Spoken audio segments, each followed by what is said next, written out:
administrator. It's fine. Alright everybody, my name is Cameron Smith. I decided to do my game journal on Stellaris console edition. This is also available on PC as well, a more in-depth version on PC, but I have an Xbox and we're going to be doing it on this. So I'm actually going to load into the game here that I've been playing recently. So Stellaris is a massive RPG government game, basically a game where you have control of all kinds of things, from building a race from the ground up, essentially, in a expansive universe full of other alien life that you have to discover and stuff, and then how you go about with diplomacy or war or trade or economic power. Literally all kinds of stuff are in this game. Best way I can compare it to is Stellaris is like Civilization Revolution on crack. It's insane how much you can do. With Civilization Revolution, you got some cool stuff that you can do, from trade to making allies, but on a very rudimentary scale, whereas Stellaris is on a massive in-depth scale. So it's been a little minute since I've played, but this is our universe. So we just started this game. As you can see, these little blue areas are parts of the universe that I have made my territory, except this one. This one looks like it's controlled by Harion. I am called the Asari people. So essentially, you start off in this universe, and you're basically, like I said, building your species from ground up. And you can do all kinds of things from governments. So let me click on my government. So as you can see, my person above that I've made is Supreme Chancellor Atticus. My species is Asari. We have things from demographics to factions to all sorts of stuff. It's literally an overload. Another thing I compare it to is, I believe it's Hearts of Iron. I believe that's the name of it. But anywho, it's a World War II massive role-playing strategy game where you control the fronts, war exhaustion, stuff like that. Transport lanes and routes, supply routes. But nothing has, in my days of playing, nothing has compared to Stellaris. And like I said, I found out about it probably a month ago. But it's insane how in depth it goes, from research and technology to the market. Right now, I'm in an internal market. It's just the market my nation has, or I should say my species has, to cosmography, society. Society is where we have our traditions in society, policies.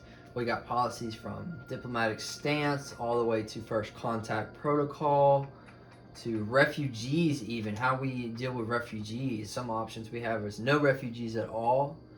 Can cross our borders, refugees welcome. There's even population control and slavery, and even purge. I didn't even notice that the first time. So we can, as you can see, it gives us options to how we govern ourselves within the galaxy. And also, these choices have ramifications on people, our allies or foes, or even neutral people. If our nation, or not, keep saying nation, if our species and government decide to allow, as it is right now, to purge aliens or foreign aliens from us, we may get negative views on the world, or universe, society, I should say. So all kinds of things we can do. People, like I said earlier, with factions. So I'll load up a game here in a second that has factions, but factions actually form as you play the game within your species, making your political stability a challenge, and you have to balance all that stuff while growing a species on a universal scale, as well as interacting with other species who may have different viewpoints on how they govern, things like that. So in this game mode, I'm actually at war, with the Huron. So when you're at war, you also have to balance that.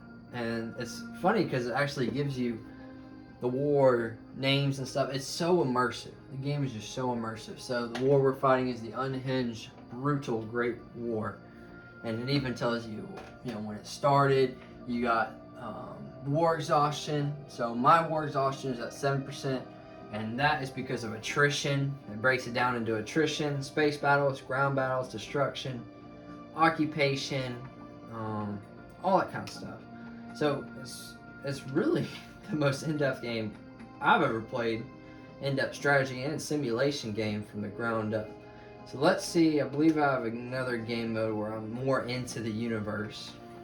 Let's see here. Yes, I think so. Load this up. I really enjoyed playing the game. I'd highly suggest it to anybody that enjoys these type of games. Definitely a lot's thrown at you right from the get-go, but it's a really enjoyable game. So this one is a little bit different, right? As you can see, we're expanding. We haven't expanded all the way. I know I've got a game in here to show. Let's see. Might be this one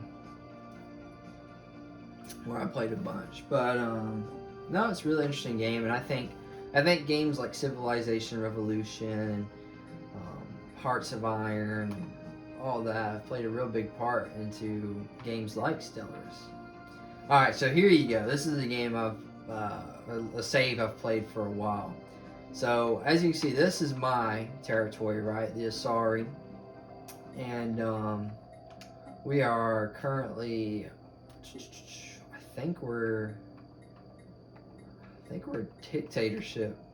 But yeah, governing ethics, we're fanatic, egalitarian, and we're pacifist as well. Some of our ethics of governing. Civics, you can pick civics that help guide your government. And like I said, even economic. And this is actually the galactic market. As you play and discover species and stuff, you guys can propose a galactic market. So I don't know if y'all noticed, but my other save, when I was talking about the internal market, it'll say internal market, but now it's galactic market, and the prices fluctuate. So let's try to buy something. So as we can see, if we want to buy more of these minerals, we have to sell these energy credits. So if we click it, you keep clicking it, you can see it change 118, and this stuff was changing too. So it's a live market, and if we play the simulation, you can see it kind of fluctuates at 117. See if we can speed up the fluctuation. 118. So it's going to fluctuate. That one's pretty steady. Food. Looks like alloys fluctuate a lot. So it's like a real market. So like I said, you have to balance that with your own society, with other species society, with war, discovery, advancement of science. It's insane. Like I said, factions right here.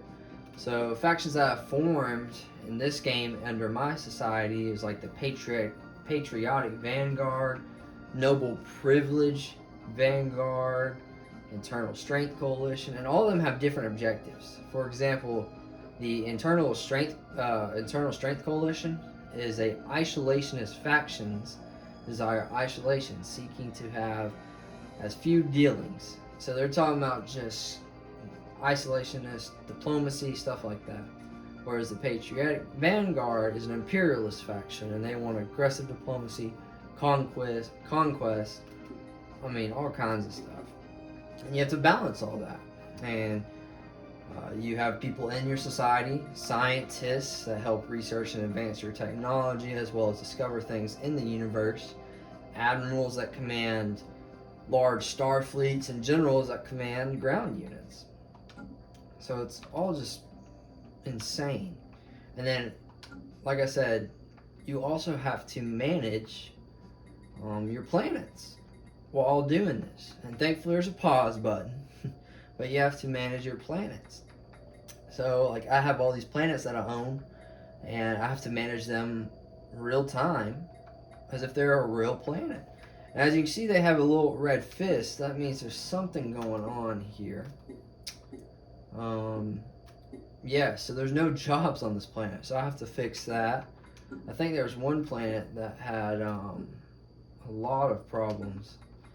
Like uprisings. Yeah, uprisings can occur on your planet, revolutions, criminal expansion. So you'll have to balance all that.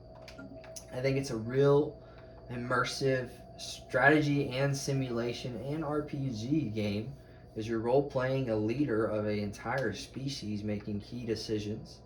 It is a strategic game, from strategy on how you go about your economic decisions, your decisions in society, and how you govern your people, to decisions of war, and how you position your fleets and all that. It's strategy at all levels. And simulation. You're simulating events, wartime events, economic events, discoveries, all kinds of stuff. So let's move on to another portion. I mentioned war. So like I said, you have to go about designing ships, fleet manager. Like, I currently have one strike force, I think. So I think in this save I was actually at war and got my stuff handed to me. But yeah, I only got one military fleet, and it tells you how much is in the fleet, what's it comprised of, all kinds of stuff. But let's go on to how we interact with other people. So this is a list of contacts. Every known species in the universe, from spacefaring species to primate species. You can contact all of them except ones that may be like primitive is what I mean. What I mean by primitive is they haven't reached space. Think of like the U.S. on the first moon landing. So there's even species like that that can form. That's not even spacefaring. You just find them on a planet, and here's a species of people that haven't reached the space race or space exploration yet. So you got choices to make on if you want to interfere, observe, or leave them completely alone, and that can affect their entire species' future, from extinction to rapid advancement. So all kinds of stuff. But let's open up a contact that is spacefaring. So let's look at the Bildnot Confederacy. So depending on my choices I made in this game, I actually have tense relations with them. They're belligerent, and they are authoritarian, xenophile, materialist. So that tells you a lot about how they govern their people. And I have a few choices I can make. I can open borders to them, let them offer ships to travel through. I can offer a trade deal, make claims, declare war. I can harm or improve. As you can see, it gives you up here on the right the acceptance of your people. So make claims, it's kind of neutral, 0-0. But if I were to declare war, acceptance 1,000, that means like the people are behind me and I won't have a problem declaring war. Whereas if let's say, if I asked or demand a tribute, acceptance, -2,000, that means my people probably won't like it, and their people ain't gonna like it. So it's pretty interesting. Another one, neutral relations. Let's see if I'm friends with anybody. The Heron. In this game mode, the Heron I'm with is positive relations. I can do a lot of other things.